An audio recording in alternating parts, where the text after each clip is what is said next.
Faltam mais dois ali de hoje, do livro Ética Nicômaco, sendo que hoje é quase o capítulo mais importante de todos, porque é o capítulo em que finalmente Aristóteles vai entrar nas virtudes intelectuais. Até agora só faltou as virtudes éticas, né? Então eu queria... Capítulo 6, né? O capítulo 6 é fundamental e vocês vão aproveitar muito o capítulo de hoje, de uma utilidade tremenda para entender determinadas coisas da vida. Então, o nosso grupo, né, de leitura da Ética Nicômaco, já está vindo aí a 7 encontros. Hoje é o 7º encontro, de 11. Não, hoje é o 9º encontro de 11. Né? Nosso 9º encontro de 11 hoje. Não é isso? E eu precisava fazer um pequeno resumo até aqui, até para apresentar o capítulo de hoje, que é muito importante. O Aristóteles, no livro Ética Nicômaco, está tentando descobrir, afinal de contas, né, qual é o sentido, né, qual é definir essencialmente o que é ética. E ele começa dizendo que as ações humanas, todas elas sempre visam ao bem. Essa ideia não é uma ideia demonstrável, isso é um conhecimento, é um axioma, é uma espécie de princípio de tudo, que ele não debate. Nem tudo em filosofia pode ser debatido. Existem determinadas conclusões que vêm pelo mundo da intuição que não são passíveis de debate, porque o debate iria remeter a uma infinitude de circunstâncias que não nos levaria a lugar nenhum. Se o homem visa o bem, é preciso saber o que é esse bem. Esse bem pode ser de duas naturezas. Os bens são intermediários ou são bens finais. Os bens intermediários são sempre aqueles bens voltados para algum fim. São intermediários porque há um fim final em vista. O primeiro bem que o homem, portanto, visa nunca é um bem intermediário, que seria uma coisa contraditória. No fundo, apenas visa seu bem final. Ora, mas o que é o bem final, afinal de contas? Aí Aristóteles, lá no início do livro, faz uma consideração sobre a ideia platônica de bem, como se o bem que Platão defende, que é aquele bem ideal, diz, olha, o bem não pode ser esse bem ideal de Platão, porque esse bem nós não conseguimos acessar. Portanto, não se pode construir uma teoria sobre o bem humano a partir de um bem inalcançável. E ele então diz que o bem que está falando tem de ser um bem factível, real, concreto, e esse bem factível, real, completo, chama-se felicidade. Né? Felicidade, que é a tradução mais comum, não é isso, né? Da palavra eudaimon. Eudaimon é a felicidade, no sentido do espírito belo, né? Espírito belo. Então, o que é a felicidade para Aristóteles? É aquilo que é o bem que, de fato, o ser humano procura, né? Anela. Mas esse bem, felicidade, não resolveu o problema, porque é preciso saber que felicidade não estão falando, e felicidade para quem? Então há uma felicidade, há vários conceitos de felicidade, há, portanto, quem acha que felicidade são viver tendo sensações boas. Essas sensações boas, na opinião de Aristóteles, não são a felicidade, porque, embora haja alguma legitimidade, porque afinal de contas as sensações boas são um bem final, não é isso? No entanto, os animais também são assim. Portanto, não seria muito adequado para o ser humano que a felicidade humana fosse igual à felicidade de um tamanduá.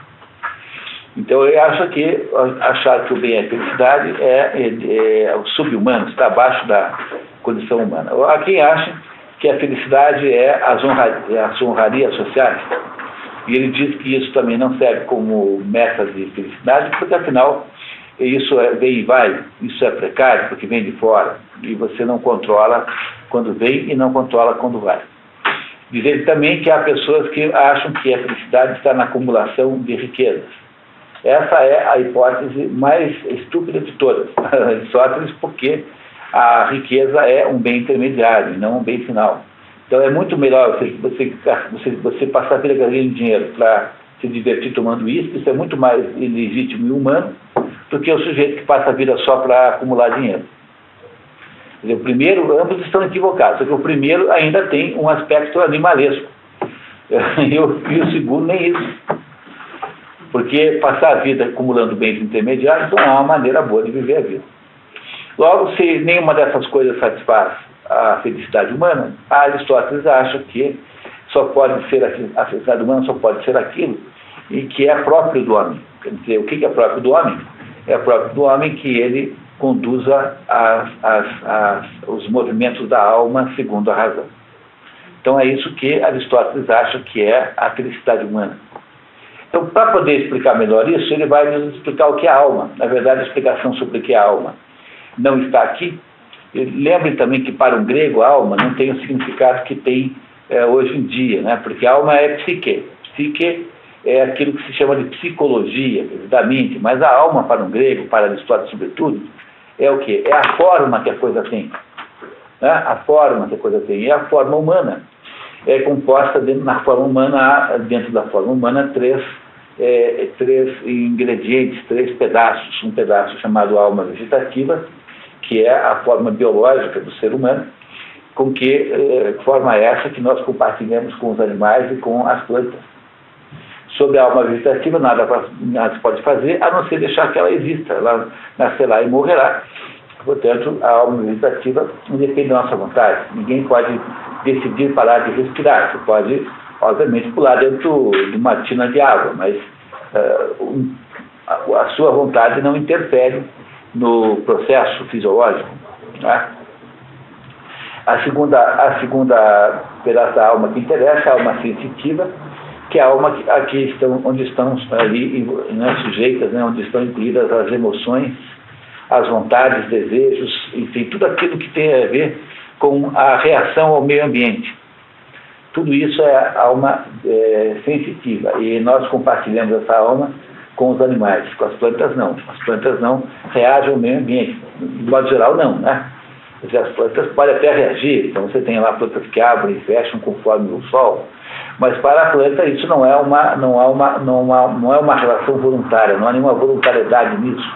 Portanto, ele acredita que a alma sensitiva seja exclusivamente humana e animal.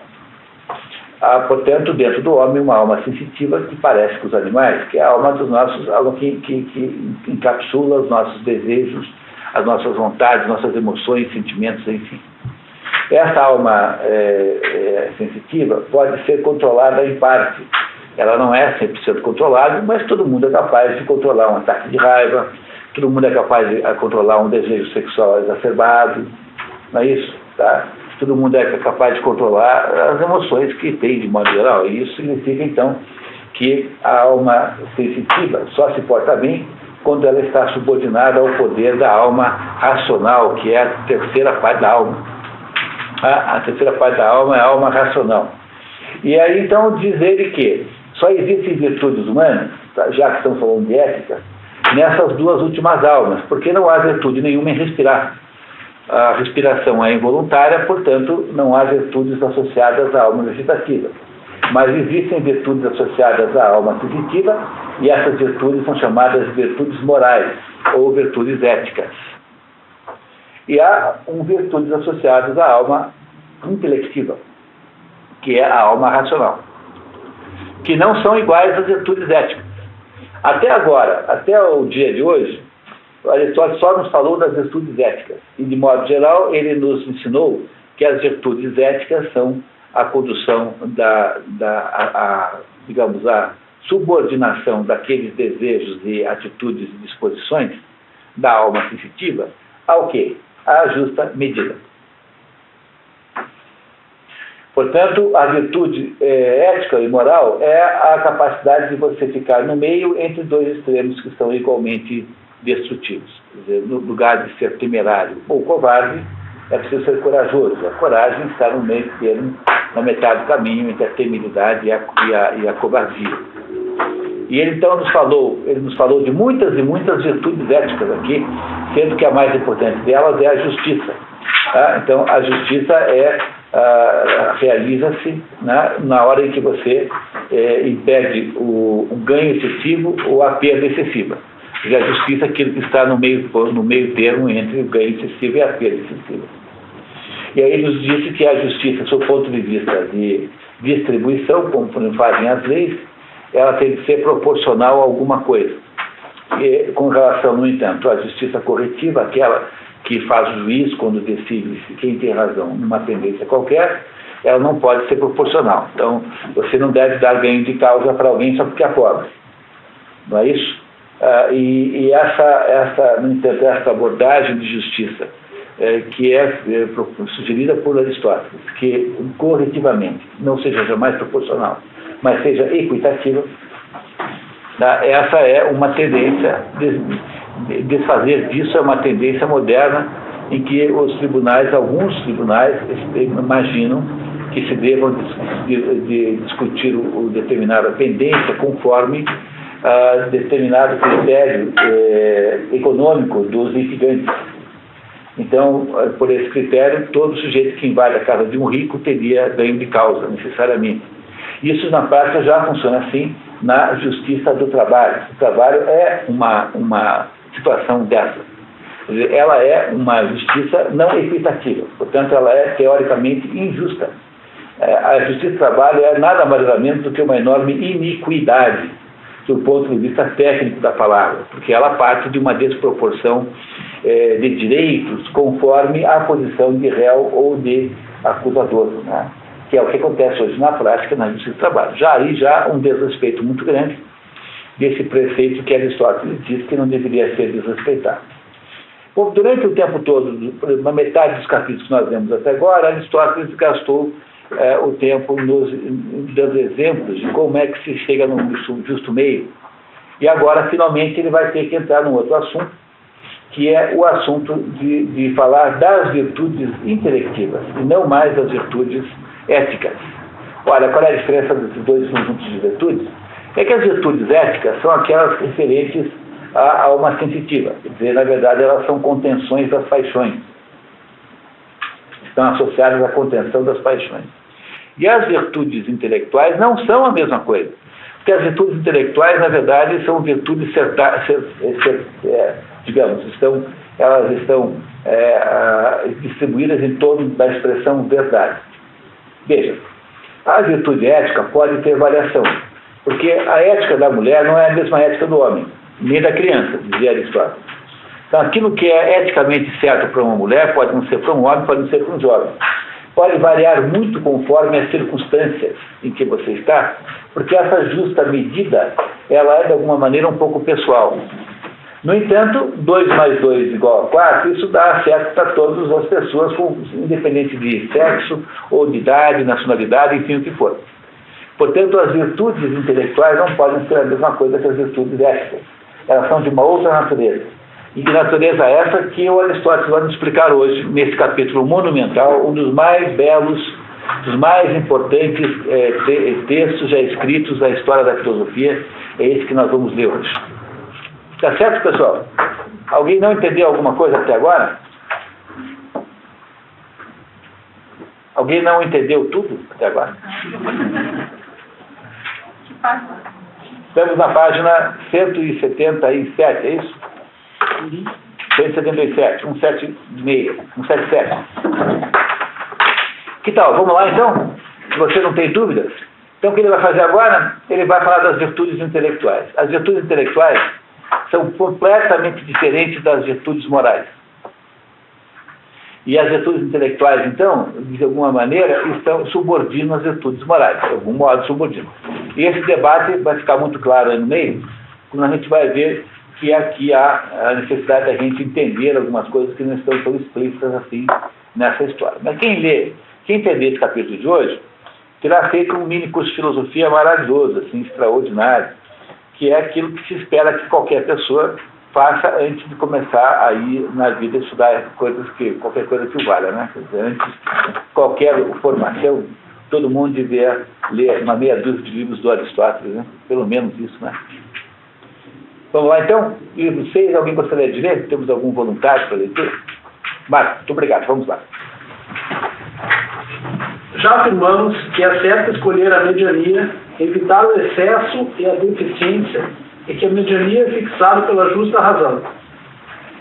Nota: ortus lege, a razão reta verdadeira, o que parece uma adjetivação redundante da razão, logos, ficará esclarecido precisamente na imediata sequência, sendo exatamente a base indispensável para o autor explicar as virtudes intelectuais. Já afirmamos que é certo escolher a mediania quando ele ensinou as virtudes morais, as virtudes da alma sensitiva, né? Muito bem.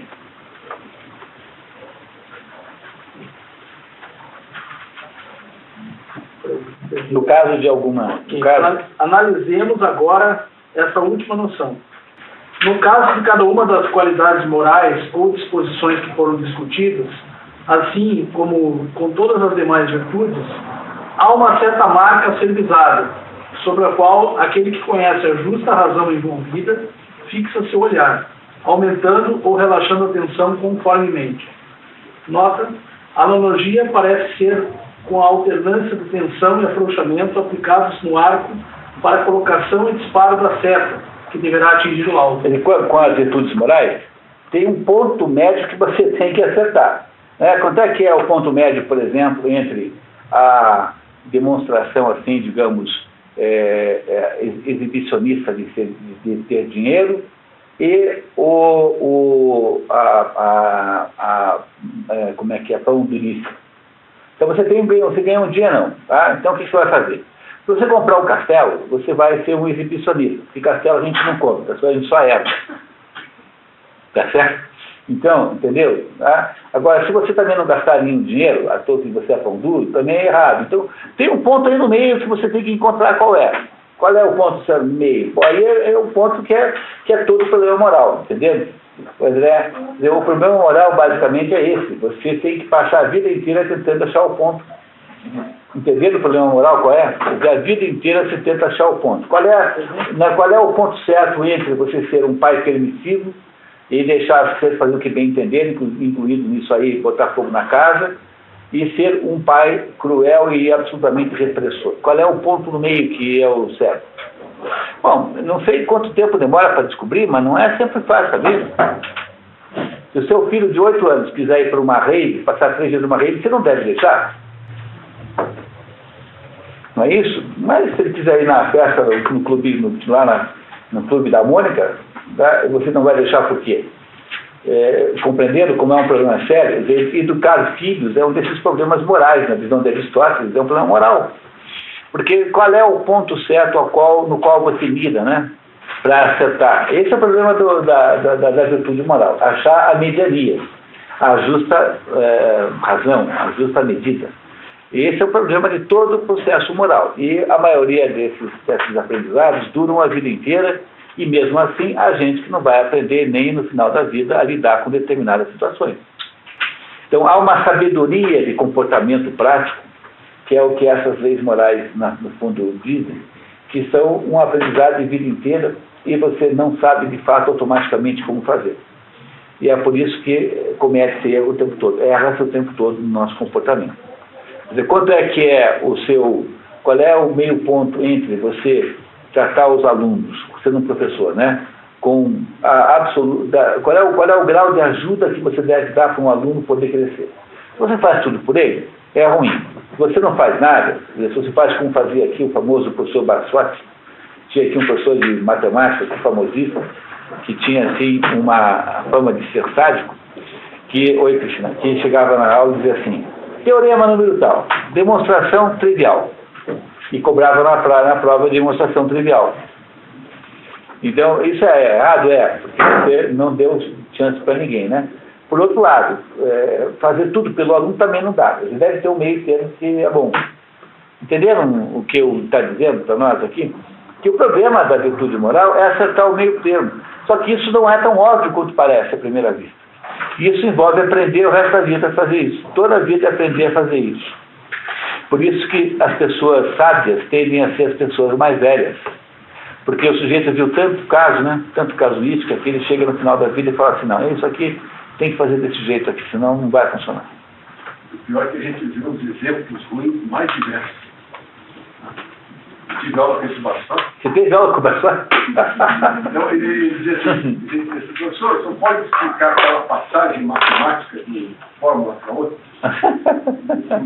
Expliquei na aula passada. Você não veio na aula passada? Consulte no seu caderno.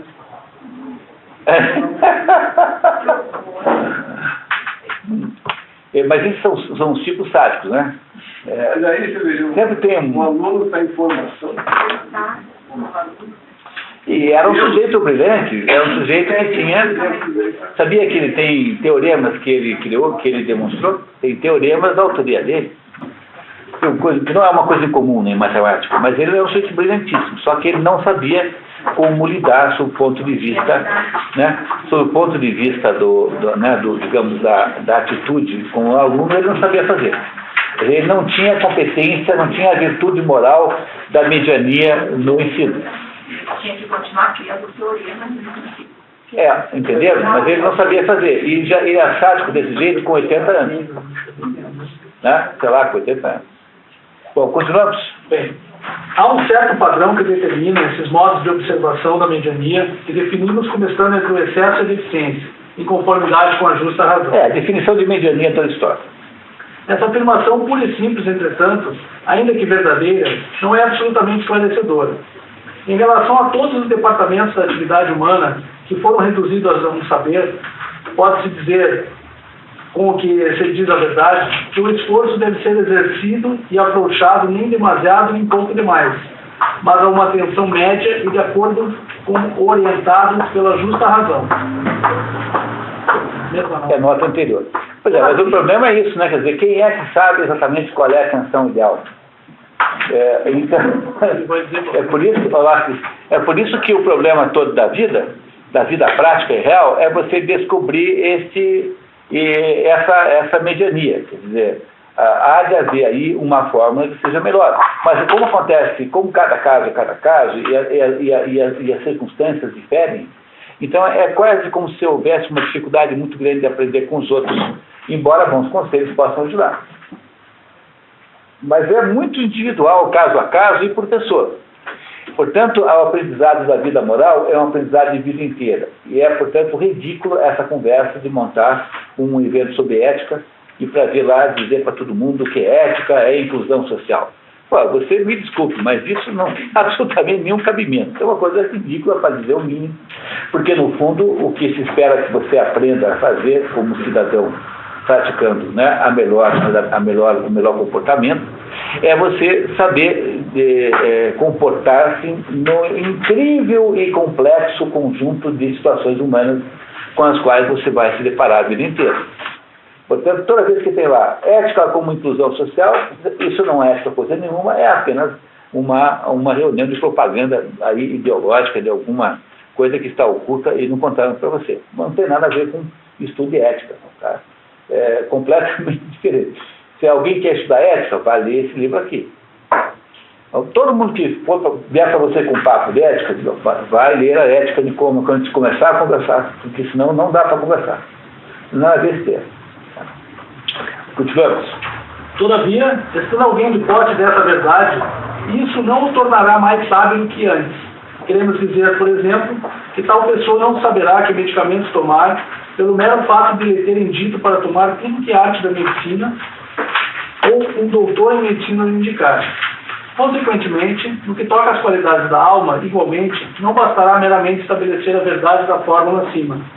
Teremos, além disso, que definir com exatidão qual é a justa razão, qual é o padrão que a determina. Mas é aí que está o problema, né? Quer dizer, qual é o ponto certo? E o ponto certo só pode ser definido por quem? Pela alma racional. Compreendemos? Então, a alma sensitiva lida com as nossas paixões, desejos, enfim. Para você poder se virar com essas paixões e desejos, você tem que exercitá-los, subordiná-los a um critério de mediania. Mas o problema é que as paixões e os desejos não sabem qual é a mediania. Porque pelo critério das paixões, a mediania é no chope todos. Né? Nos romances todos. Não é assim? Quer dizer, se você deixar a paixão decidir qual é a mediania que a paixão irá descobrir são exageros enormes, né?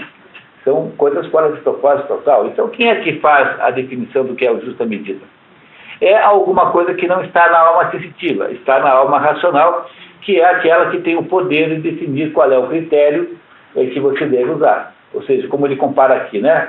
Tome remédio de tantas em tantas horas, tal tipo e tal tipo, e não misture esse com aquele, não viva algo com aquele outro, e assim por diante. Então, no fundo, o que ele está dizendo é que não adianta a gente pensar em justa medida se a gente não pensar em quem está definindo a justa medida. E quem define a justa medida, quem é? É a mente racional, portanto, é a alma intelectiva, que é o terceiro pedaço da mente.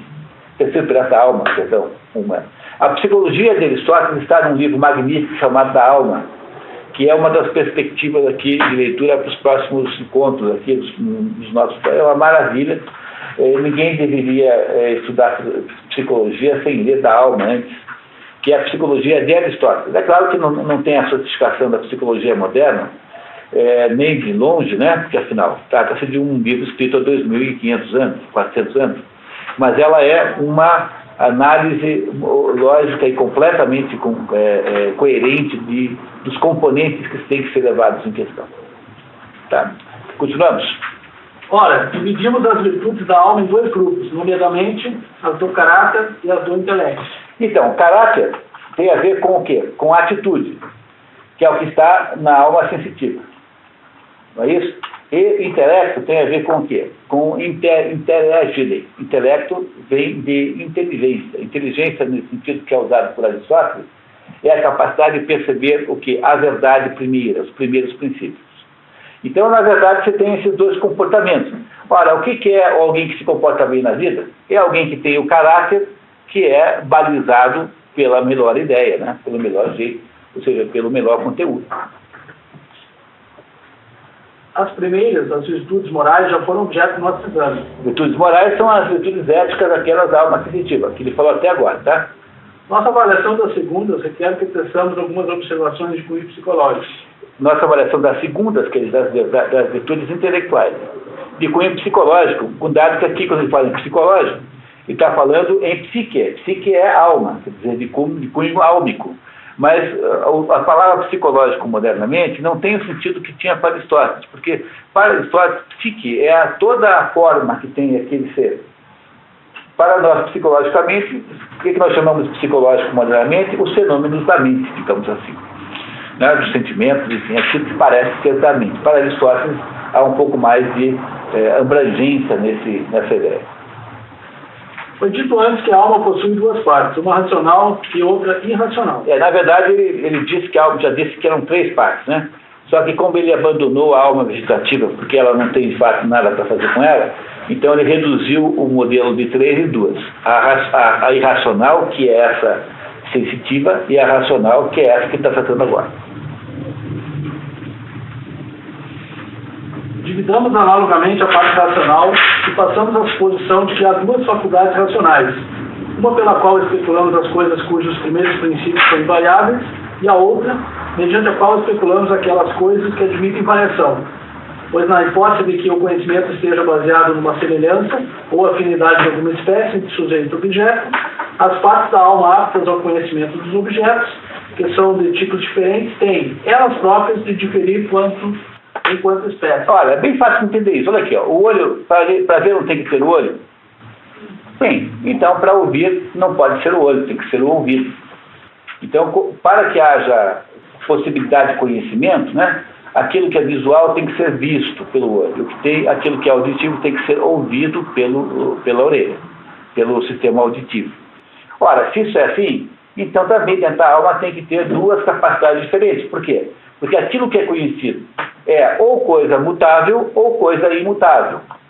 Então, para conhecer as coisas mutáveis, que são aquelas coisas que mudam e sofrem modificação, que são as coisas da vida concreta, real humana, aquilo que está o tempo todo no mundo manifestado concreto, eu não posso entender isso pelo mesmo mecanismo, pelo mesmo instrumento pelo qual eu compreendo as coisas imutáveis, entendeu? Então, ele vai pegar a alma intelectiva agora e vai dizer que ela é dividida em dois pedaços. Um voltado para conhecer aquilo que é mutável e do outro lado voltado para conhecer aquilo que é imutável. O que é imutável? Aquilo que não muda jamais. Por exemplo, 2 mais 2 igual a 4. Por exemplo, todas as regras metafísicas, todas as afirmações metafísicas são imutáveis. coisas do gênero. Só pode existir aquilo que tem potência de existir. A é igual a A. E são coisas imutáveis, não mudam jamais em nenhuma hipótese. O que é coisa mutável? A relação que nós temos com os outros seres humanos, a relação que nós temos com a natureza. Enfim, para compreender essas duas coisas, é preciso dois tipos de alma. Então, ele está dizendo assim, mesma razão pela qual o olho é que vê e o ouvido é que escuta, e não é os dois não fazem a mesma coisa, dentro da nossa alma também tem dois instrumentos diferentes, um para conhecer as coisas imutáveis e outro para conhecer as coisas imutáveis. Está claro isso, pessoal? Olha, esse texto aqui é imprescindível para a sua vida, viu? Qualquer coisa, pergunte mesmo, porque não pode deixar de entender mesmo, tá? Esse capítulo aqui. Essas duas faculdades racionais podem ser designadas como faculdade científica e faculdade calculadora, respectivamente. Você como é que é em grego? Científica é epistemônico. Epistemônico, episteme em grego é ciência, né? Conhecimento verdadeiro. Então, a faculdade científica é epistemológica, digamos assim. E a outra chama-se logísticon, porque a outra vem de lógica, não de logística, tá? Não tem nada a ver com caminhão. Eu sei que vocês todos, a maioria da UFRGS, deve ter imaginado logo um N12, quando fala em logística, mas a calculadora é uma maneira muito infeliz de traduzir isso, né? Entendeu? Porque logística vem de lógica. E calculadora dá a impressão que se trata... Tem um pedacinho da tradução que tem razão, porque a alma, olha só, que coisa interessante, o pedaço da alma que compreende aquilo que é mutável, no fundo está lidando com coisas associadas à quantidade. Portanto, é a calculadora que em algum sentido. E o pedaço da alma que está lidando com o imutável, está lidando com aquilo que é de alguma maneira associado à qualidade. Mas essa tradução é ruizinha, e o Mário da Gama Cury também não foi muito melhor nessa tradução. O principal diferença entre os dois é que aquilo que olha para o mutável está olhando mais para a quantidade, por isso calculadora, tá? E aquilo que olha para o imutável está lidando muito mais com a qualidade. As qualidades em si são imutáveis, né?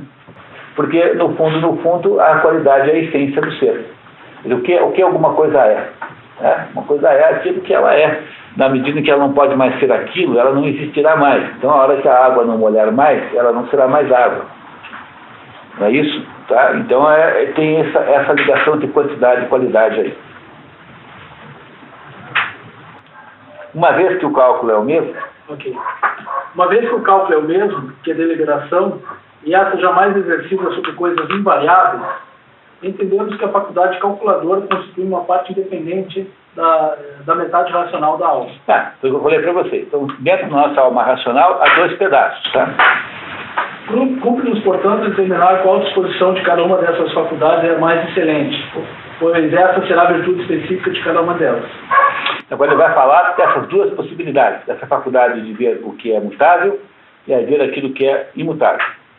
Mas a virtude de uma faculdade está vinculada à função especial que essa faculdade desempenha. Ora, há três elementos na alma que controlam a ação e o atingimento da verdade, ou seja, a sensação, o intelecto e o desejo. Ele vai explicar agora. Desses três elementos, a sensação jamais gera ação, como é demonstrado pelo fato de os animais terem sensação, mas não serem capazes de ação. Nota, para Aristóteles, os movimentos dos animais irracionais são apenas reações aos estímulos da sensação e não praxis, ação racional que configura um comportamento. O buscar e evitar na esfera do desejo corresponde à afirmação e negação na esfera do intelecto. Pronto, agora ele explicou. Quer dizer, a sensação não adianta nada, porque a sensação não produz ações. Agora, o desejo sim. Por exemplo, você deseja comer uma caixa de bis, então você vai lá e compra uma caixa de bis e come uma caixa de bis. Todo mundo é capaz de fazer uma coisa dessa. Facilmente, né? No entanto, alguma coisa na sua cabeça pode dizer assim, não é bom comer uma caixa de bis, porque engorda imensamente. O que você vai lá então? Então, o intelecto vai produzir uma ação sobre esse desejo. Então, o que está dizendo aqui? Olha só. O buscar e evitar, quer dizer, fazer ou não fazer, né? Buscar ou evitar, fazer ou não fazer, na esfera do desejo, corresponde à afirmação e à negação na esfera do intelecto. Então, se eu vou comer a caixa de bis, é porque o meu intelecto vai assim, que nada, amanhã é Natal, que besteira. Você está magrinho mesmo, pode comer uma caixa de bis. Aí você arrumou uma maneira de ratificar aquele desejo. E o então diz, não, você está muito gordo, não coma. Daí, então é a negação que impede que o desejo se manifeste. Então ele está dizendo isso, que há uma ligação entre o desejo, que é uma função da alma sensitiva, e a alma racional e intelectual. Claro, né, pessoal? Bem óbvio, né? Muito bem. Consequentemente, na medida que a virtude moral é uma disposição que diz respeito à escolha, e a escolha é o desejo deliberado, conclui-se que, se a escolha deve ser boa, tanto a razão precisa ser verdadeira quanto o desejo correto. E que o desejo tem que buscar as mesmas coisas afirmadas pela razão. Eu não esqueci de resumir isso, mas lembra que ele falou que não existe ato moral sem escolha. Por isso é que existe aquela ideia dos atos morais não voluntários, que são aqueles que você faz sem ter escolhido. Então a escolha é a base de todo ato moral. Se você não pode escolher, como um animal não pode, os animais quando mordem um carteiro não fazem porque tem um problema pessoal com o carteiro, mas porque dentro da psicologia canina, aquele sujeito parece muito ameaçador, com aquele equipamento militar nas costas, com aquela roupa de guerra, meio camuflada de amarelo, e que invadem o seu território jogando bombas lá em aspectos de cartas. Compreenderam? O animal não é responsável moralmente por morder o carteiro. É quase como se fosse uma obrigação fazer isso. Tá? Compreenderam? Tá? Então ele pode deixar de morder o carteiro se você deixar claro que você ficaria triste com ele se ele mordesse o carteiro. Mas não porque ele tenha melhorado o conceito do carteiro no seu critério. Entenderam o problema do carteiro? Então o animal não tem escolha. Então os atos morais necessariamente são atos com escolha, e sendo atos com escolha, eles são essa escolha, ou seja, pegar A e não B, ou B e não A, essa escolha é dirigida pelo intelecto, ou seja, pela alma racional. Ele está aqui o tempo todo tentando nos mostrar que para que exista a justa medida dos nossos desejos e das nossas ações e disposições da alma sensitiva, é preciso que haja intervenção da alma racional, senão não é possível que isso aconteça. Continuamos. Estamos nos referindo aqui ao raciocínio prático e ao atingimento da verdade relativamente à ação, no que tange ao pensamento especulativo, que não concerne a ação ou produção. A função certa e errada consiste na consecução da verdade e falsidade, respectivamente. Então aqui está dizendo uma outra coisa que eu acho que está claríssima, é que há situações em que nós estamos falando de conhecimento prático, que é da vida concreta, prática, e há situações que nós estamos falando de conhecimento teorético, que não está associado, né, à vida prática, está associado, né, a uma vida teórica. Então, a vida teórica é a procura de saber qual é a procura de saber o que as coisas são. E a vida prática é a procura de saber como é que eu me viro nesse negócio, o que eu faço. Compreenderam? Quer dizer, ele está aqui dizendo, em outras palavras, né, que existem virtudes do caráter e do intelecto. Então, há, de alguma maneira, veja só o que ele quer dizer, dentro da alma racional, um pedaço da alma racional cuida da instrução sobre coisas da vida prática. E outro pedaço da alma racional cuida da descoberta das coisas tais como elas são. Por isso é que há um pedaço prático e um pedaço intelectual. Dentro da alma racional tem esses dois componentes. É o que ele está explicando aqui. Tudo isso vai ficar uma clareza enorme daqui a pouquinho. Ora, o fundamento da ação, ou seja, a causa eficiente, não a causa final. Bom, vamos entender isso? Então eu fiz aqui rapidamente para vocês aqui um dos nossos esqueminhas aristotélicos. Mas, por favor, passa ali, por gentileza, cara, por gentileza. Então o que está aí é um esquema aristotélico que veio da metafísica. Se a gente não entender o que ele está dizendo agora, vai ser difícil entender esse pedaço aí. Mas isso é uma coisa útil para toda e qualquer leitura de Aristóteles. Então, na metafísica de Aristóteles, existe uma explicação sobre quais são as causas primeiras, as causas que influenciam qualquer coisa e que são as responsáveis por uma coisa existir. De causa é aquilo que gera alguma coisa, né? Então, quais são as 4 causas que interferem para uma coisa de fato existir? Então, vamos lá. A primeira causa eficiente. A causa eficiente é o motor. O motor, quer dizer, o que é que move. E o que é a causa eficiente? É quem faz. O autor daquilo. Por exemplo, o artista. Um artista é um modelador, um artista que faz produtos de cerâmica. Então, a primeira coisa que tem que ter é quem fez, quem faz. A segunda causa é a causa material. Qual é a matéria daquilo com que ele está trabalhando? Do que é, por exemplo, no caso do exemplo aqui, a argila. Então, a argila é a causa material. Para poder ter uma xícara, é preciso que tenha argila. Tá certo isso, pessoal? Para ter xícara tem que ter argila, mas também tem que ter modelador. Tá? Modelador. Né? A terceira causa é a causa formal, que é a forma ou essência, linguagem aristotélica. O que é que faz o modelador? Ele pode fazer um cinzeiro ou pode fazer uma xícara. Pode ser coisas diferentes. Então, quando ele decide que é uma xícara, ele dá uma forma de xícara. Aquela massa que foi moldada em xícara e não em cinzeiro ou em qualquer outra coisa. Então, para que uma xícara existir, é preciso que ela tenha a cara de xícara. Mas não é só ter cara de xícara, também tem de ter, porque eu posso fazer um desenho de uma xícara no quadro e vai ficar bonitinho, no entanto, vocês não podem jogar café dentro, porque ela é apenas um desenho. Então, eu posso tentar imitar a forma da xícara no desenho, mas ela não é uma xícara de verdade, porque ela não tem a matéria da xícara, que é a argila, por exemplo. Então, para ser uma xícara, também tem de ter o quê? A forma de xícara. E, por último, causa final, telos em grego. Né? Para que é que ele faz? Quer dizer, qual é o bem dessa coisa? Para o linguajar aristotélico, o bem de alguma coisa é para que ela serve. Então, para que eu fiz aquilo? Para tomar chá. Então, quando você vê uma xícara, você sabe que 4 causas intervieram para que aquilo tenha existido. Então, a primeira causa é o artista, a segunda causa é a causa eficiente, quem faz, a segunda com o que faz com argila, mas podia ser outro material qualquer, podia ser gesso, por exemplo. O terceiro é a forma de xícara, e a quarta, para que serve aquilo. Então, quando a gente pergunta, por exemplo, para nós, colocamos o nosso exemplo pessoal nisso, é o ser humano. Né? Qual é a causa eficiente do ser humano? Não pode ser ele próprio. Né? Essas coisas que hoje em dia você é capaz de escrever uma tese de doutorado para provar, porque você é inventor de você mesmo, né? Filosofia sartreana, existência sartreana, que você nasce e depois você vai procurar a sua essência. Quer dizer, primeiro tem a existência, depois tem a essência. Essa tese sartreana, se um aluno de Aristóteles aparecesse com essa ideia, ia tomar tanta reguada do professor, porque é uma coisa tão primária, tão primária que não pode ser assim. A ideia da Simone de Beauvoir, que a mulher não nasce mulher, ela se transforma em mulher. Bom, mas é só ter tido um filho na vida para saber que isso não é assim. 1 minuto de vida, as mulheres já são mulheres. Já estão fazendo aquelas escaramuças femininas, tal, como um bebê de um... Não tem nenhum jeito de não ser assim.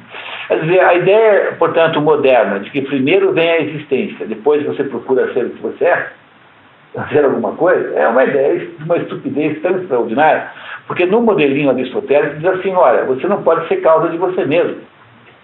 Então, se você não pode ser causa de você mesmo, tem que ter alguém que inventou você. Tem que ter alguém que faz. E por isso é que, no nosso caso, por exemplo, quem nos inventou foram os nossos pais. E tem que ter havido os nossos pais para que nós possamos existir. Agora, é claro que quando você pergunta assim, genericamente, ser humano, então essa causa chama-se motor inicial, motor primeiro, que é Deus. O motor primeiro para Aristóteles é Deus. Ele fala muito pouco em Deus, mas ele... todas as circunstâncias aristotélicas levam para a conclusão da necessidade absoluta lógica da existência de Deus. Então, o ser humano é feito por Deus do quê? Qual é a nossa matéria? Somos feitos aí de átomos e células, enfim, como se quiser descrever, né? Matéria orgânica, carbono, sei lá do que, mais um pouquinho de cada coisa, um pouquinho de ferro, um pouquinho de sei lá do que, enfim, potássio, magnésio. A causa formal é essa nossa natureza humana. E como é a natureza humana? Qual é a causa formal humana? A natureza humana. Não é apenas a nossa forma humana, mas não é apenas forma física, mas também não é apenas forma mental, é uma forma mais ampla. E por último, para que objetivo? Esse é um dos mistérios da vida, né? Não é isso? Então, quando a gente cria alguma coisa, necessariamente nós produzimos um objetivo para ela. É por isso que quando a gente dá nome para filho, a gente tem que dar um nome que represente simbolicamente alguma coisa que nós desejamos que ele seja. Mesmo que depois, no final da vida, ou quando tiver 18 anos, ele queira ser uma coisa completamente diferente daquela que você quis. Mas a ideia de nomear alguma coisa, seja uma firma, seja um clube, seja uma criança, seja uma banda de rock, enfim, o que você quiser, né? A ideia de nomear alguma coisa é sempre produzir um desejo, o telos, quer dizer, o objetivo que você quer que tenha. Então essas coisas são as coisas mais fundamentais que existem ontologicamente. Você descreve alguma coisa que é, ou seja, um ser que é, por meio dessas 4 características aqui, que são as 4 causas que o formam. Não está claro isso aqui, pessoal? Isso aqui é para nunca mais esquecer na vida. Não esqueça isso aqui é de uma utilidade tremenda, tremenda, tremenda. Agora vai ser fácil entender o parágrafo, tá? Vamos lá, então. Isso. O fundamento da ação, ou seja, a causa eficiente, não a causa final, é a escolha, e a causa da escolha é o desejo. O fundamento da ação, tirando parênteses, é a escolha. Por que você escolhe? Por que você age? Porque você escolheu. Portanto, a causa eficiente da ação é a escolha. Não é isso? O que é que produziu a ação? A escolha, a ação, digo, a escolha que você fez. E a causa da escolha é o desejo, e a razão dirigidos a algum fim. Consequentemente, a escolha envolve necessariamente tanto o intelecto e o pensamento, quanto uma certa disposição de caráter, pois fazer bem e o inverso no âmbito da ação necessariamente envolve pensamento e caráter.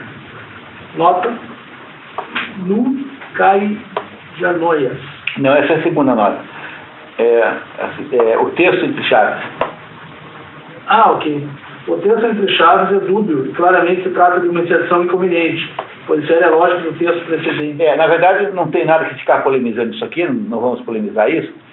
O que ele está dizendo, Aristóteles está dizendo aqui, é simplesmente o seguinte: que quando você escolhe, isso envolve um aspecto de caráter, porque você tomou a decisão, que você tem a iniciativa, né, a disposição de fazer isso, e ao mesmo tempo você escolhe segundo algum valor, quer dizer, escolhe entre possibilidades, e quem estabelece, portanto, toda escolha, todo comportamento prático tem um componente de natureza sensível, de natureza emotiva, emocional, de fazer, enfim, de ação, e um componente intelectual, que é aquilo que você, por que você está fazendo daquele jeito. É isso que ele está dizendo, tá? Isso tudo vai ficar claríssimo. Podem ficar assim, esperançosos. Vamos lá. O pensamento por si mesmo, entretanto, nada move, mas somente o pensamento dirigido a um fim e vinculado à ação. Este é, efetivamente, a causa motora da atividade produtiva, inclusive, posto que quem faz algo tem sempre algum fim adicional em vista. Atividade produtiva é praxis de ação, tá? Não é produtiva no sentido econômico da palavra. Atividade produtiva aqui é da praxis. Quer dizer, vamos tentar entender de novo. Isso é efetivamente a causa, o que é? O pensamento é a causa motora, ou seja, o pensamento é a causa motora, você pensa, então faz. Do que? A causa motora é a mesma causa que causa eficiente, tá? É a mesma coisa. Não é isso? Do que? Da ação. Este é efetivamente a causa motora da atividade produtiva, quer dizer, da ação, praxis, tá? A produtiva aí é praxis, não é fábrica de nada, tá? É praxis. O ato de fazer não é um fim em si mesmo, é apenas um meio que concerne algo a mais. Enquanto uma coisa feita é um fim em si mesmo, uma vez que fazer bem-estar é o fim, e é a este que o desejo vivo. Portanto, aqui também uma outra distinção que vai ser importante daqui a pouquinho, que em português é difícil de fazer, que é entre o verbo fazer e o verbo criar. Porque, por exemplo, quando a gente cria um produto, a gente tem um objetivo concreto fora da ação. Então, por exemplo, a costureira criou um vestido. Esse vestido, ele sai fora da ação de costurar, porque ele é alguma coisa que resulta dela. Agora, quando você dorme, esse dormir não resulta nenhum resultado concreto, a não ser a própria ação de dormir. Em português não dá para saber bem isso, porque nós não temos verbos que diferenciem isso, mas é a diferença que tem entre make e do. A diferença que tem entre machen e tun, em alemão. Então, em alemão, machen é fazer alguma coisa concreta, e tun é fazer. Então, machen é produzir alguma coisa, criar alguma coisa concreta, alguma coisa que sai do âmbito daquela ação. Enquanto que tun é apenas fazer. né? O que você está fazendo? As marcas, bom, aí fala marca também, né? Mas to é isso. E como é em inglês, make e do. Make implica em ter um resultado concreto. Então, make a book, mas do the homework.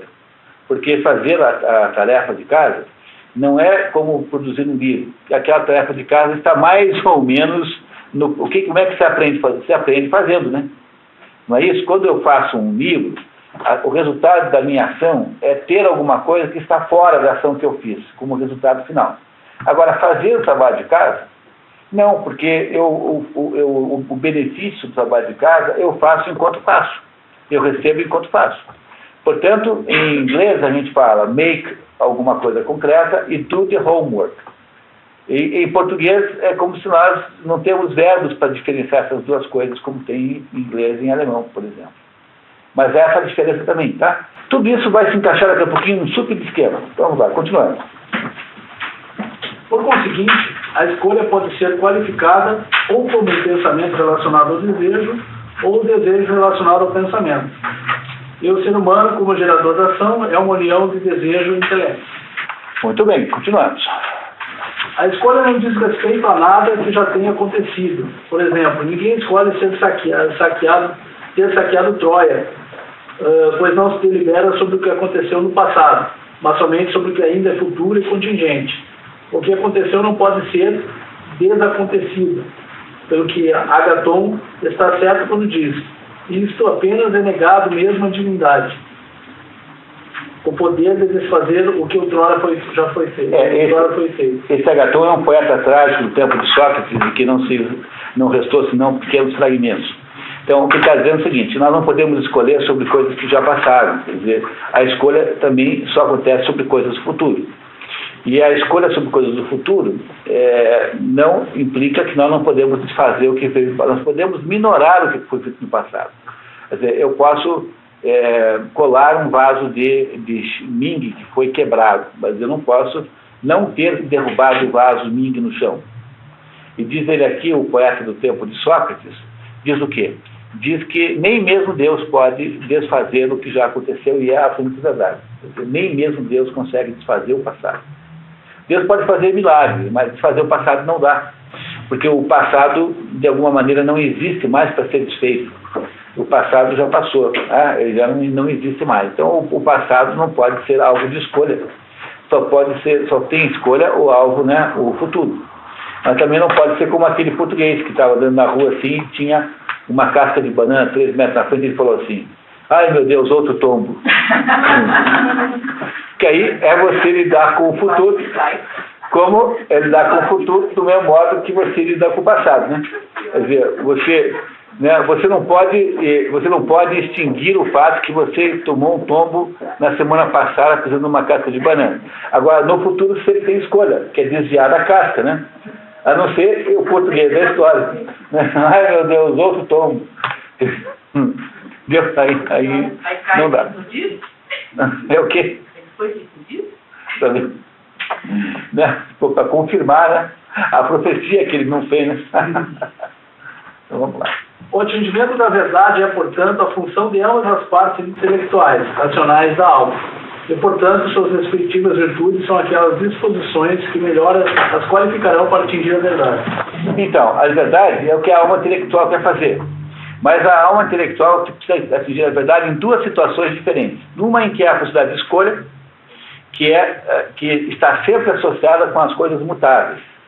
Se eu vou para cá ou para lá, se eu vou para São Paulo ou para Porto Alegre, se eu vou estudar filosofia ou nutrição, se eu caso com fulano Beltrano, se eu compro um cachorro A ou B, não é isso? Se eu vou de avião ou vou de ônibus, não é assim que o mundo de escolhas não é assim? Então há uma sabedoria da alma, digamos, um conhecimento da alma intelectiva, que existe para resolver esse problema. O nome desse pedaço chama-se conhecimento prático. Em grego, phronesis, conhecimento prático. E tem um outro pedaço da alma que não escolhe coisa nenhuma, porque quando eu vou descobrir como é que é o processo de reprodução dos cupins, eu não tenho que escolher nada, eu tenho que saber como ele é ou não saber. Entenderam? É um pedaço da alma que não tem escolha, que não lida com o mundo das escolhas. Esse pedaço chama-se sabedoria filosófica, que é a sabedoria das coisas que não mudam, ou seja, daquelas coisas que são de alguma maneira estabelecidas e que você pode no máximo descobrir como são. Agora, há um outro pedaço da alma que tem que ajudar a alma sensitiva a achar a justa medida, ou seja, que tem que dar um jeito para que a gente decida melhor em tudo aquilo que a gente decide todos os dias. Quantas decisões você tomou hoje? Dezenas. Você não sabe porque você não conta, não presta atenção, mas você tomou dezenas de decisões. Se você ia tomar banho antes de ver o Bom Dia Brasil depois, se você ia comer 1 ou 2 fatias de pão com manteiga de manhã, se ia tomar café com leite ou só café puro, se você ia trabalhar por um caminho A, pelo caminho B, pelo caminho C, se você vai ou não vai telefonar para não sei quem, se telefonar antes de ler os e-mails ou depois. Você tomou 300 decisões hoje, isso que você não percebe. E essas decisões, se você as tomou bem, você as tomou com sabedoria. Quem é que estabelece a sabedoria da decisão? Que são todas as escolhas. É um pedaço da alma chamada a sabedoria prática. E quem é que tomou a decisão e o que fez? E a alma só serve para isso? Não, a alma também tem um pedaço na alma intelectual que serve para você descobrir como as coisas de fato são. E aí você não tem escolha nenhuma, a não ser concluir certo. Como é que é o nome da palavra em grego? Prônesis. Vai aparecer já, eu tenho aqui um outro esquema, já fica claro. Tá? Pode ler esse pedacinho agora. Passemos então a abordar essas virtudes do começo, aprofundando a matéria. Suponhamos que as 5 qualidades através das quais a alma alcança a verdade por afirmação ou negação. São elas, nomeadamente, a arte, o conhecimento científico, a prudência, sabedoria prática, a sabedoria filosófica e o entendimento. Quanto à crença e a opinião, são passíveis de erro. Muito bem, então, porque isso aqui é muito importante e a gente não pode fazer uma confusão, tem aqui o esquema aristotélico, outro esqueminha aristotélico aqui, que é fundamental para a gente entender. Por favor, aí, cara, por gentileza. Para a gente entender do que eu estou falando aqui, do que Aristóteles está falando, né?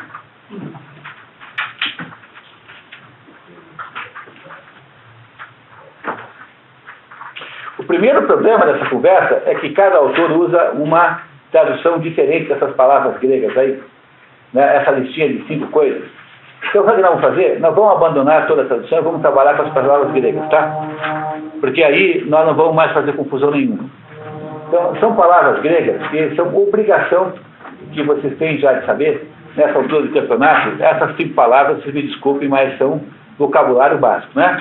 Então, vamos lá, né? Primeiro, tem ali em grego, Tecne é traduzido pelo Ross, que é o primeiro, por arte, pelo Mário da Gama Cury, que é aquelas iniciais ali, por arte, e foi pelo Edson Bini, que é o nosso tradutor, por arte. Então aí não tem dúvida. A única dúvida que tem é que arte, no sentido de Tecne, não é arte no sentido do Picasso. Entenderam? Para um grego, Tecne, de onde vem a palavra tecnologia, não é arte no sentido artístico, contemplativo, enfim, no sentido de belas artes. É arte no sentido de capacidade de fazer coisas produtivas, quer dizer, aquilo que permite você produzir um cabo de vassoura, né, que você permite você produzir um quintal de abóboras, né, que permite você produzir um caminhão sofisticado, permite você produzir qualquer coisa. Domínio do ofício. Mas é que ofício, cuidado, que ofício também é uma palavra incerta, mas técnica é a arte nesse sentido, a arte no sentido de saber fazer. De onde vem a palavra tecnologia, porque a palavra tecnologia, no fundo, é uma palavra muito equivocada, porque o que significa tecnologia em português? Deveria significar. Tecnologia é o estudo da técnica, estudo das técnicas. Tecnilogos. Então, o que é? É o estudo das maneiras como se aprende a fazer as coisas. Só que tecnologia passou a significar, na linguagem comum, uma coisa parecida com técnica mesmo. Quando, na verdade, ela não é uma técnica. Tecnologia é o estudo das técnicas. O mesmo ocorreu com a palavra metodologia também, né? Metodologia... É isso mesmo, tá? Só que essas palavras acabaram saindo do controle linguístico.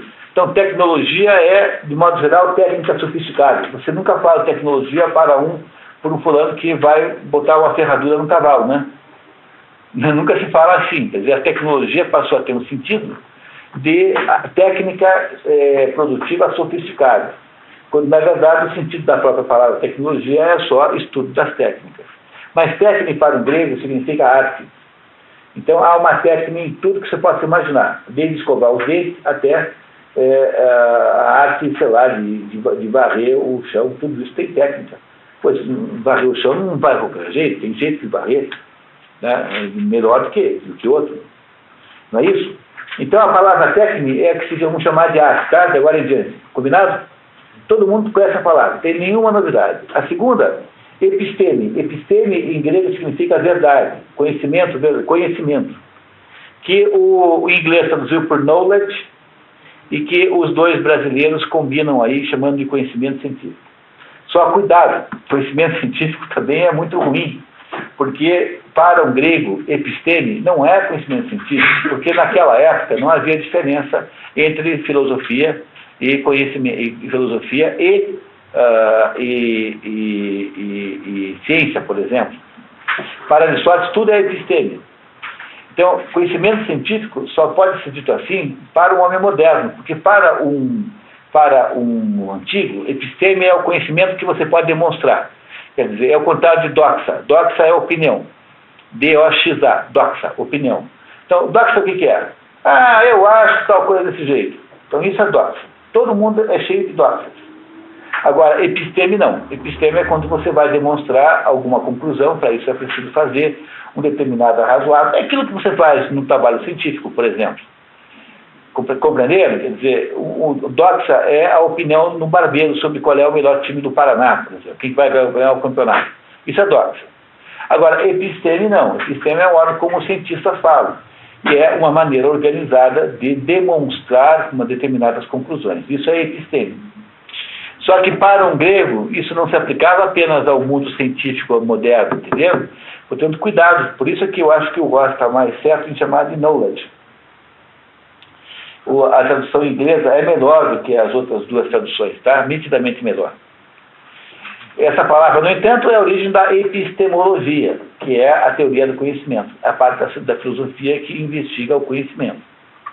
Depois tem frônesis. Frônesis é a palavra mais complicada de todas, porque frônesis, e a tradução aí do inglês é maravilhosa, practical wisdom, quer dizer, sabedoria prática.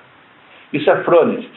O Mário da Gama Cury traduz por discernimento, e o Edson Bini por prudência, embora o Edson Bini deixe ali nas entrelinhas, que acha que também é sabedoria prática.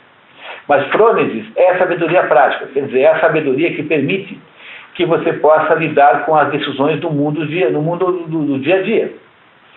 Vocês compreenderam isso? Quer dizer, veja, pega aquela senhora que nunca foi para a faculdade de medicina e que sabe que tal erva tem capacidade de curar determinado mal-estar. Ela tem uma sabedoria prática sobre esse assunto que a torna, sob o ponto de vista do poder curativo, muito mais eficaz do que uma pessoa que tenha feito análise de todos os aspectos bioquímicos das ervas. Entendeu a diferença que tem? Sabedoria prática pode ser, às vezes, toda a sabedoria humana possível. E é por isso que a gente nunca deve desprestigiá-la. Então, aquele pescador que sabe se vai chover ou não, ele tem essa sabedoria prática. Aquela pessoa que lida com essas curas populares também tem sabedoria prática. Esse tipo de sabedoria não deve ser desprezado só porque ele não é sustentado epistemologicamente, ou seja, não é sustentado por um arrazoado e uma demonstração. E ele serve para as coisas práticas da vida. Por isso, uma pessoa de idade, sem ter nenhum estudo, pode ser uma pessoa sábia. Sábia em que sentido? Sábia no sentido prático. E todo mundo já conheceu pessoas assim. E seguramente as avós de vocês não eram pessoas, não fizeram doutorado, garanto que não fizeram. E nós dois tivemos uma avó, por exemplo, que era uma pessoa de uma sabedoria extraordinária. E nunca tinha feito escola nenhuma, mas ela tinha sabedoria prática extraordinária. O nome disso é frônesis, tá? Vamos chamar de frônesis agora, para não ficar com essa besteira de tradução torta aqui. A quarta noção é a Sofia. Sofia, que o Ross traduz por philosophical wisdom, é traduzido por sabedoria filosófica pelo Mário da Gama Cury e pelo Edson Bini. Há uma pequena... Cuidado, tá? Achar que episteme é ciência e Sofia é filosofia é apenas cair na armadilha das traduções modernas, porque para Aristóteles ambas são epistêmicas, só que a Sofia tem alguma coisa a mais. Vamos entender daqui a pouquinho o que é. E nous em grego, de onde vem a palavra dianoético, né? Está vendo as virtudes dianoéticas. O que é nous? Nous é espírito. E o inglês chama de comprehension, o Mário da Gama Cury chama de inteligência, e o Edson Bini de entendimento. A tradução melhor aí é do Mário da Gama Cury, inteligência. Porque esse é o sentido da palavra intelecto originalmente. Intelecto é isso, inteligência. No sentido de ser alguma coisa quase que intuitiva. Então, essas 5 palavras aí são aquelas que o Edson Bini acabou de dizer, né, que são os modos pelos quais o homem obtém a verdade. Entenderam? Então, o que nós vamos fazer? Para parar com confusão, nós vamos sempre usar as palavras gregas agora em diante. Está claro, pessoal? Tá? É muito fácil, não tem nenhum segredo disso aqui. Técnica, todo mundo sabe, tecnologia. Episteme é o conhecimento demonstrado. Não é? A frônesis, talvez o mais incomum, significa sabedoria prática. Sofia vem de filosofia, não é? E nous é espírito. Talvez essa seja um pouco mais difícil. Nous é espírito. É a origem da palavra noético, dianoético, noético. Está claro isso, pessoal? Quer um minutinho para olhar e guardar na cabeça? É isso? Não precisa.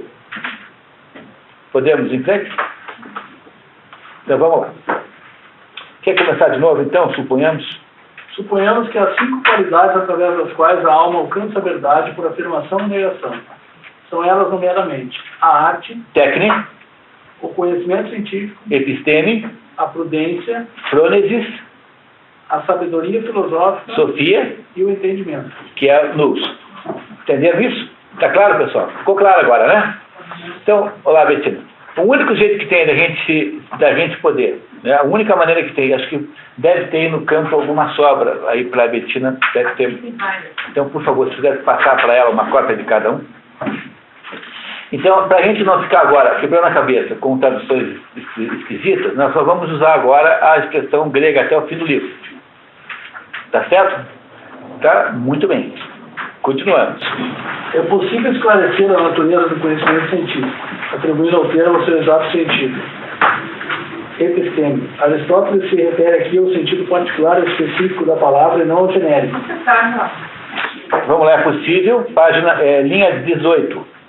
18, linha. É possível esclarecer a natureza do conhecimento científico, que é a natureza da episteme, tá? Vou falar de episteme agora. E tem a nota lá embaixo. Episteme, Aristóteles se refere aqui ao sentido particular e específico da palavra e não ao genérico. Refere-se ao saber adquirido através do aprendizado e estudo.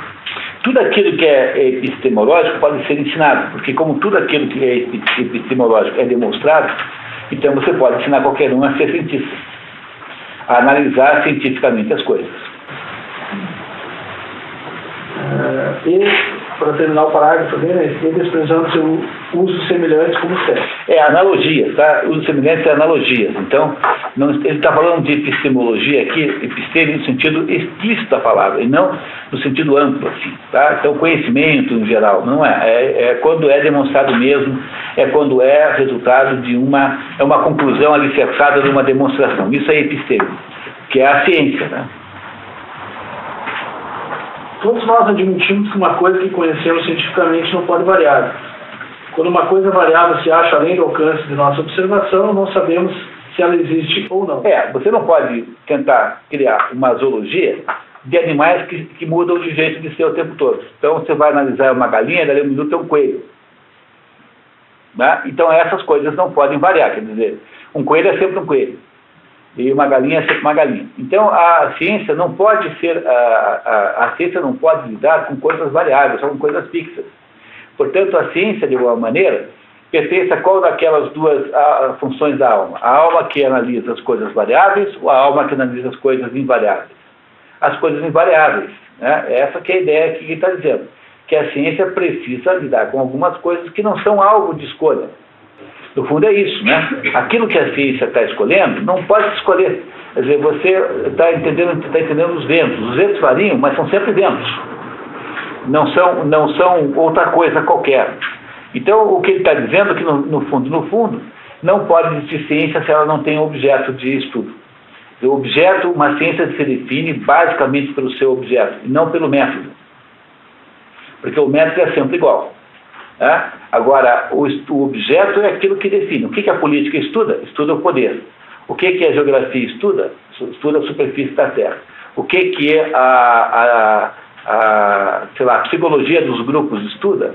A existência dos grupos humanos. O que a psicologia estuda? O comportamento humano, o modo como ela pensa. O que a história estuda? Estuda o fluxo histórico dos acontecimentos. O que aqui a medicina estuda? Estuda o corpo humano, as suas doenças e a sua saúde. O que é que, enfim, não pode existir uma ciência que não tenha um objeto de estudo. Obrigatoriamente a ciência se define por um objeto de estudo, que é um objeto de estudo fixo. Fica delimitado a partir daí. Pode continuar. O objeto do conhecimento científico, portanto, existe necessariamente. É, portanto, eterno, pois tudo que existe com base na necessidade absoluta é eterno. E o que é eterno não nasce, passa a existir e nem perece. Ademais, é reconhecido que todo conhecimento científico é comunicável mediante o ensino e que aquilo que é cientificamente conhecido precisa ser aprendido. Mas todo ensino parte de fatos previamente conhecidos, como estabelecemos nos analíticos. Que é um pedaço da filosofia instrumental, né, que é o órgão, que significa instrumento, que são aqueles livros de Aristóteles que criam metodologias de investigação do mundo. Uma vez que às vezes procede por indução, às vezes por dedução. Então, qual é a diferença? A indução é aquele método de conhecer o mundo em que você vê um fenômeno, depois vê outro, depois vê outro, vê outro, vê outro. Aí você chega à conclusão de que há um fenômeno, uma universal, que é baseado nessa somatória de indivíduos que você viu. Isso é indução. É assim que Aristóteles aprendeu a fazer ciência. Toda a física aristotélica, ou toda a ciência aristotélica, é uma ciência indutiva. Ele não acha que existam cachorros em si próprios, ele acha que existem indivíduos que latem e têm uma aparência canina. Então ele vai ver um cachorro, outro cachorro, outro cachorro, outro cachorro, e depois então chega uma hora em que ele declara que há um gênero chamado cachorro. Não é isso? Né? Uma espécie chamada cachorro. Né? Uma espécie chamada cachorro, que é um indivíduo, que é uma abstração e generalização da palavra cachorro. A outra maneira de fazer é fazer pelo método dedutivo, que é o método platônico. Você tem um cachorro ideal, tem uma existência, tem um cachorro que existe em algum lugar, e esse cachorro, então, manifesta-se em tentativas frustradas de reproduzi-lo. Isso falando platonicamente, né? Que são os cachorros reais que estão aí. Para Aristóteles, não há uma entidade cachorro ideal. Aristóteles diz que a palavra cachorro não morde. Portanto, o cachorro genérico é apenas uma palavra. Para Platão, o único cachorro que existe de verdade é o cachorro que está no mundo das ideias. E que esses cachorros que estão por aí são meras tentativas fracassadas de fazer o cachorro real. Uma coisa é indução, outra coisa é dedução. Qual é que está certo? Ambas. Às vezes nós somos indutivos, nós começamos com a indução, geramos uma lei universal e deduzimos o resto a partir dela. Então, a dedução e a indução são, na verdade, momentos diferentes, são movimentos da mesma sinfonia. Não dá para você escolher uma coisa ou outra. No fundo, nós conhecemos tudo, na verdade, nós só temos capacidade de conhecer aquilo que é indivíduo, que é item específico, mas, por outro lado, nós só conseguimos introjetar mentalmente se nós o considerarmos de alguma maneira como um conjunto. Então, eu embora tenha visto muitos cachorros na minha vida, eu só consigo lidar com o indivíduo se eu unificar numa espécie de gênero, que acontece na minha cabeça, que é o cachorro em geral. Portanto, eu não consigo fazer nenhuma coisa nem outra sem a outra. E é por isso que, no fundo, os debates aí tidos como debates entre Platão e Aristóteles sobre esse aspecto metodológico são todos debates falsos, no fundo. Para não dizer falsos, digamos, pelo menos ociosos, né? Então ele está explicando como funciona a ciência nesse momento. Ele está explicando o quê? Como funciona a episteme. Tá? Muito bem. A indução supre o primeiro princípio universal, ao passo que a dedução opera a partir de universais e, portanto, há primeiros princípios dos quais parte a dedução, que não podem ser provados pela dedução, sendo então alcançados pela indução. O conhecimento científico, portanto, é a qualidade mediante a qual demonstramos, acrescentada das qualificações complementares precedentes, na nossa definição dele dos analíticos, a saber, que o indivíduo humano conhece uma coisa cientificamente quando detém uma convicção a que chegou, de certa maneira, e quando os primeiros princípios em que se apoia essa convicção lhes são conhecidos com certeza. Pois a menos que ele esteja mais certo de seus primeiros princípios do que da conclusão deles extraída, limitar-se-á a possuir o conhecimento em pauta acidentalmente. Que essa seja a nossa definição do conhecimento científico. Quer dizer, o que é o conhecimento científico? O que é episteme? É quando eu consigo afirmar alguma coisa e demonstrar de que modo eu a deduzir a partir do quê? De princípios que antecedem a conclusão. Ora, esses princípios que antecedem a conclusão, eles mesmos não podem ser inventados pelo próprio conhecimento científico. Posso ler a nota ali? Pode ler. Apodeixis, demonstração, é para Aristóteles especificamente a prova que visa a convicção obtida por dedução. Entendeu? O que é um conhecimento científico? É quando eu deduzo alguma coisa de outra. Mas isso de que eu parto para poder fazer a dedução são os tais dos conhecimentos iniciais, quer dizer, são aquelas coisas que são chamadas primeiros princípios, que não são obtidas pela ciência. Quer dizer, a conclusão disso é simplesmente o seguinte: a ciência não tem a menor ideia de por que ela funciona.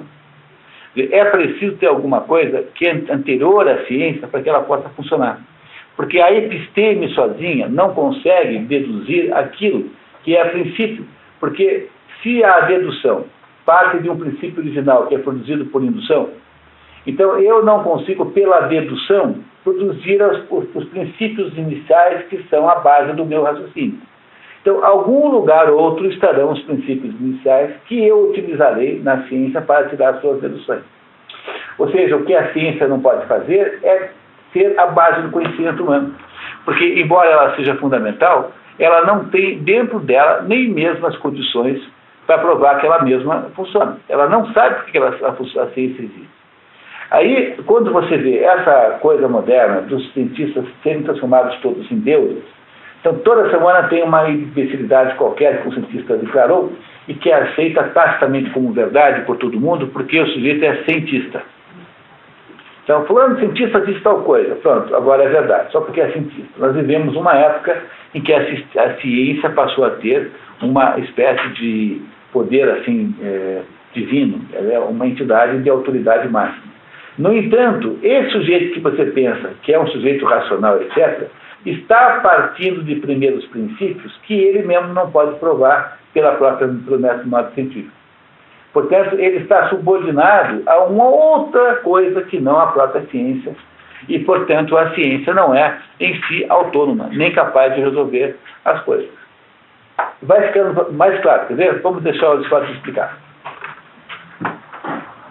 A classe de coisas variáveis abarca tanto coisas criadas quanto ações realizadas. Isso que está na nota, aquilo que eu falei para vocês, que uma coisa é dormir, quer dizer, uma ação realizada, e outra coisa é pintar um quadro. O quadro é pintado, portanto, é isso que eu falei. Ele vai dizer apenas a diferença que tem entre máximo e tum, e entre make e do, tá? Tá ali. Vamos em frente. Mas o criar, fabricar, é diferente do fazer, realizar.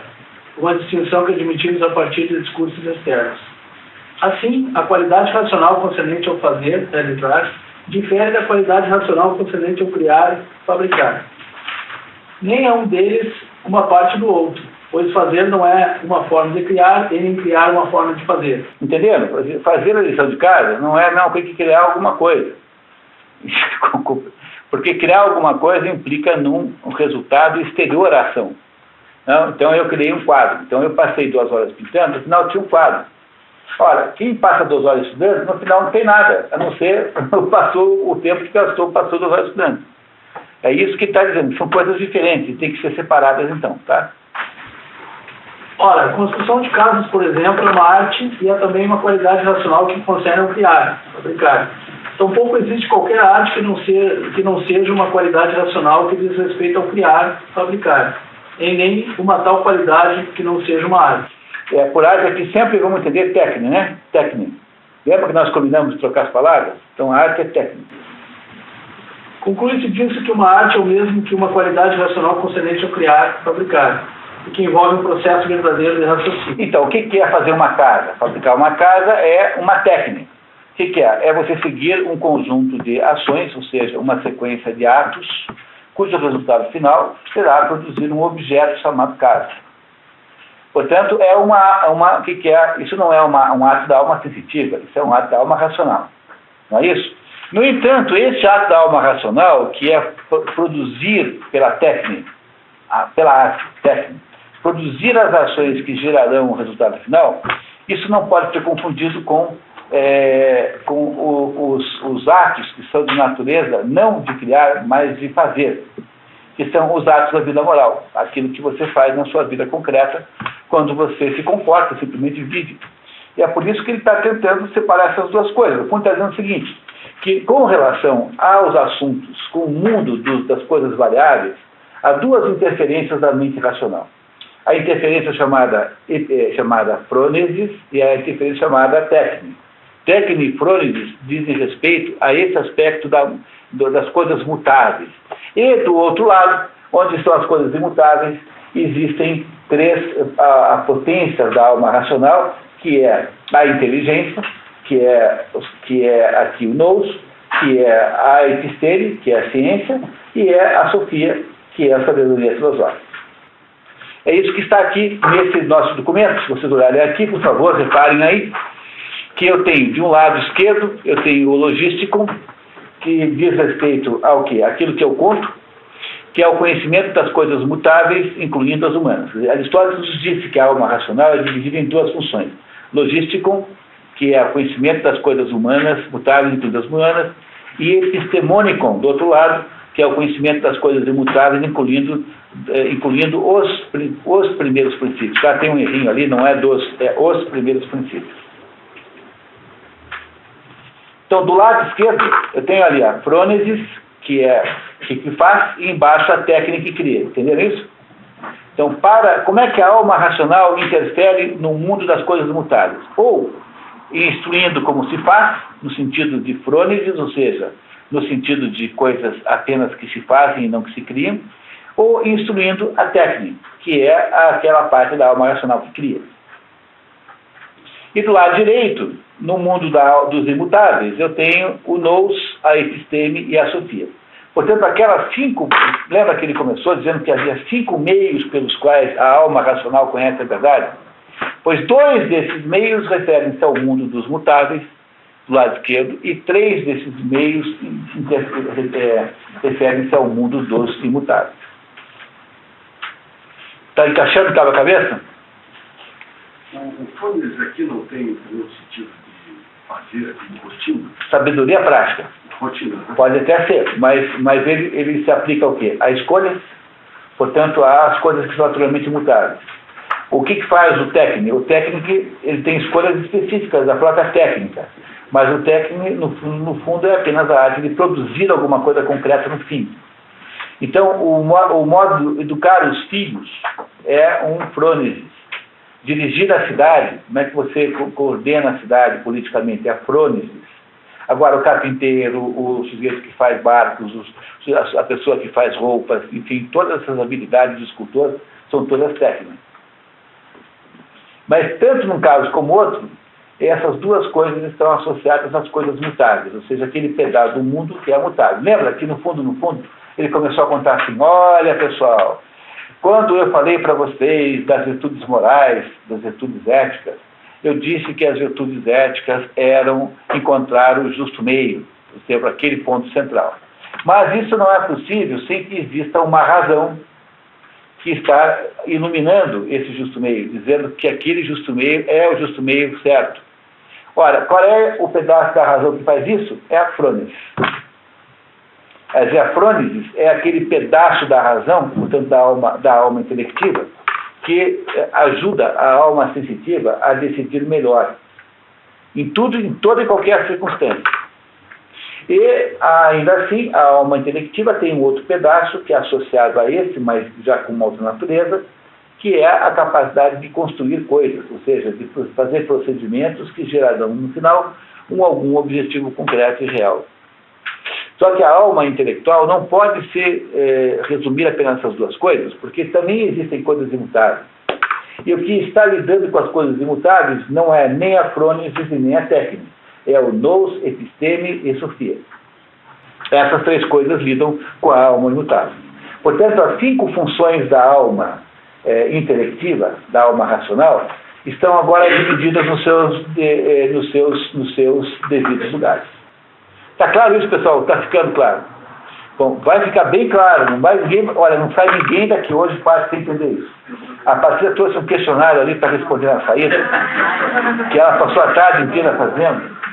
Quer dizer, não sai ninguém daqui hoje sem entender esse negócio. Não é possível. Vamos, tá? Continuamos, vamos lá. Toda arte se ocupa em trazer alguma coisa à existência. Toda técnica. Se você puder traduzir, sempre é melhor. Toda técnica. A arte é sempre técnica. É só lembrar que o nosso NUS aqui está meio restrito. O nous? Não, peraí, calma, ele vai explicar ainda.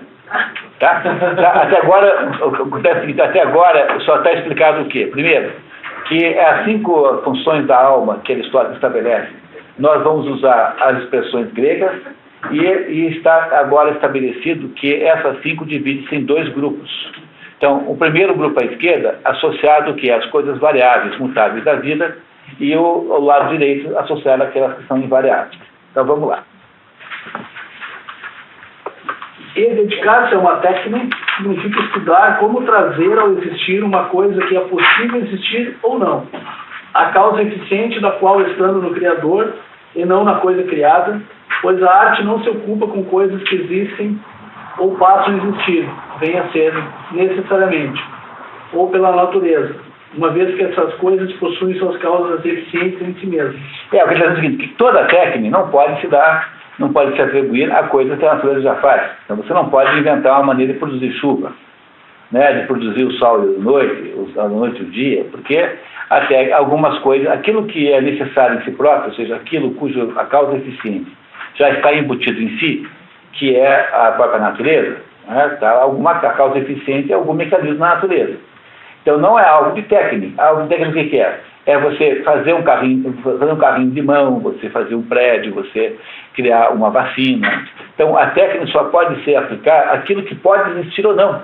Porque no fundo a causa eficiente da técnica que é o Criador. A causa eficiência que é a motora da técnica é o Criador. Então eu vou ou não pintar um quadro. Isso depende só da minha vontade. Agora, chover ou não, nascer o sol amanhã de manhã, não depende da minha vontade. Então a técnica não se aplica a coisas cuja causa eficiente estão implícitas elas próprias. Está claro? Isso é uma coisa, no fundo, é uma coisa completamente óbvia, mas Aristóteles é uma espécie de professor. Isso aqui é uma aula. Isso aqui não é um texto escrito para ser publicado. Isso aqui é uma aula que ele deu e que ele está falando para os alunos isso. Os alunos estão lá entendendo tudo isso. Quer dizer, a linguagem filosófica, pessoal, só passou a ser misteriosa a partir de 100 anos para cá, né? Porque até mais ou menos 100 anos, até Nietzsche, digamos assim, tudo que um filósofo escrevia era para qualquer pessoa entender. Porque nós temos dificuldade de entender aqui às vezes, porque nós temos o problema na tradução, nós temos o problema de serem notas de aula que podem ter sido mal anotadas, tem pedaços que podem estar faltando, pode ter havido um lapsus linguae, tá? Ou seja, o professor, outro dia eu dei uma aula sobre Albert Camus e fiquei o tempo todo falando do mito de Sísifo e dando o exemplo lá do Prometeu acorrentado. Quer dizer, chamando o Sísifo de Prometeu, e não teve ninguém, nem mesmo com obrigações fraternais de me avisar. Porque você pode fazer isso, isso acontece com quem dá aula, entendeu? Então aí você entende, né? Você entende o quanto é complicado isso, quer dizer, nós temos que entender isso aqui, não porque a linguagem seja difícil, como, por exemplo, um texto de Edmund Husserl, que tem que fazer um estudo de vocabulário antes de poder abrir o livro, mas porque esse texto aqui passou por acidentes ao longo da história, muito grandes, né? Mas, em princípio, tudo que ele fala aqui é para uma pessoa normal entender, uma pessoa comum entender. Não tem aqui nenhuma espécie de segredo linguístico, não, tá? Tá certo? Então, vamos até terminar esse pedacinho aqui. Mas como criar e fazer são distintos, infere-se que a técnica, sendo concernente ao criar, não concerne ao fazer. Em um certo sentido, a técnica se ocupa dos mesmos objetos da sorte, como diz Ágata. A sorte é aficionada da arte e a arte da sorte. A outra tradução do Mário da Gama Coelho é assim: a arte ama o acaso e o acaso ama a arte.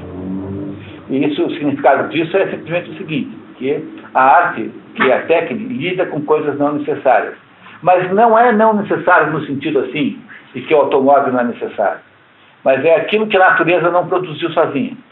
Entenderam? Tá? É isso que ele está falando, tá?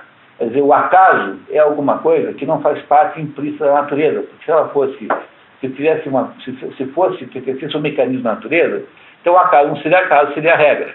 Então o acaso o que é? É uma exceção à regra que pode acontecer de vez em quando e que não interfere na regra. Pois a técnica tem nesse sentido o mesmo sentido. Porque a técnica também lida com o não necessário. Mas cuidado, quando eu estou dizendo para vocês que a técnica lida com o não necessário, não quer dizer que ela produza coisas inúteis. Mas produz coisas que não estavam aí no início, ou seja, que não são necessárias por força da causa eficiente da natureza. Nesse sentido que pode ser entendido essa frase aqui do Agatão. Só tem esse sentido para entender. Compreenderam isso, pessoal? Eu explico de novo se for o caso, não tem o menor problema. Compreenderam por que a arte e o acaso se parecem? Porque o acaso acontece sem que isso interfira na regra. E a técnica, né, que é a arte, é a capacidade de fazer aquilo que não é necessário, ou seja, aquilo que não necessariamente acontece. Produzir caminhões não é necessário nesse mundo. Tanto é que até o século XIX, não sei aqui qual é o ano, não tinha caminhão nenhum no mundo. O mundo existe sem caminhão, entendeu? O mundo existe sem videocassete, sem radiola da Philips, sem barbeador elétrico. Como adolescente pergunta, como vocês viviam sem celular? Vivíamos muito bem até, né? Quer dizer, o mundo existe sem celular, o mundo existe sem rouge, existe sem laque, entendeu? Sei lá o quê, entendeu? O mundo existe sem essas coisas todas, porque essas coisas não são necessárias à existência do mundo. Se você assim, eu não consigo viver sem chope. Isso não é uma afirmação filosófica, isso é doxa. Isso é apenas uma opinião. Entenderam? Isso não é episteme, isso é doxa. Ela tem sentido simbólico, muito bem, para a sua vida é importante, apenas com isso você está querendo dizer o quanto você se diverte bebendo. Mas isso não quer dizer que o mundo não existiria se não tivesse chope. Então, o técnico é a parte do mundo que produz essas coisas todas que não precisam existir para que o mundo exista. Por isso é que elas são coisas não necessárias. Exatamente como o acaso. Porque o que é o acaso? Acaso é definido mesmo exatamente pela sua não necessidade. Porque se o acaso fosse necessário, não seria acaso, mas seria a regra. Não é assim? Entenderam agora por que Aristóteles está dizendo que uma coisa parece com a outra? O acaso é imprevisto? Imprevisto, ou aquilo que saiu da regra. Né? Então, nesse sentido, é que o acaso e a técnica se parecem. Claro, né, pessoal? Muito bem. A técnica, portanto, como dissemos, é uma qualidade racional concernente ao criar segundo um processo verdadeiro de raciocínio. Seu oposto, a lacuna da técnica... É a falta, né? Aqui a tradução certa é a falta de técnica. Falta. A lacuna da técnica é uma tradução, para dizer o mínimo, né? Bobalhona, né? É a falta de arte, falta de técnica. Então, o seu oposto, a falta da técnica, é uma qualidade racional concernente ao criar que envolve um processo falso de raciocínio. Ambas lidam com aquilo que admite variação. Então, vocês entenderam agora que, no que diz respeito às coisas que mudam, há duas potências da inteligência que estão atuando. A primeira potência é a técnica. Por quê? Porque você, então, por meio de um conjunto racional de procedimentos, você é capaz de produzir determinados resultados, criar, né? Máquina. Não é? Não é isso? Quer dizer, é capaz de criar coisas que não existiam antes. Coisas que passam a ter um sentido, uma existência independente do ato de criá-los. Então, depois que eu pinto um quadro, esse quadro passa a ser independente do fato de eu ter pintado. É como acontece com o filme, né? Com o livro, com o objeto que você produz. Não é? Muito bem. Então, esse é o primeiro pedaço, a primeira meio de interferência da mente racional, da alma racional, no mundo mutável. O outro meio é a frônesis Porque a frônese está associada não a criar, mas a fazer. Ou seja, há um conjunto de escolhas na vida real concreta diária que precisam ser instrumentalizadas pela razão. Pois é, como é o nome dessa instrumentalização da razão? É a frônese. E a frônese, então, é aquele negócio que gera o justo meio que é necessário para que haja a virtude ética do outro lado. Que lado? No âmbito da alma sensitiva. Então, o que é a frônese?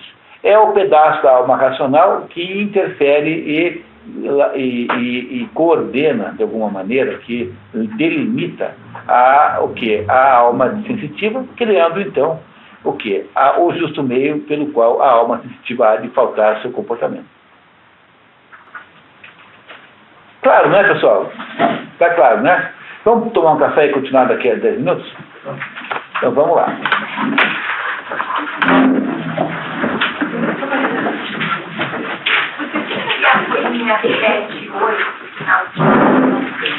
Como é que é? Você tem aí o que mais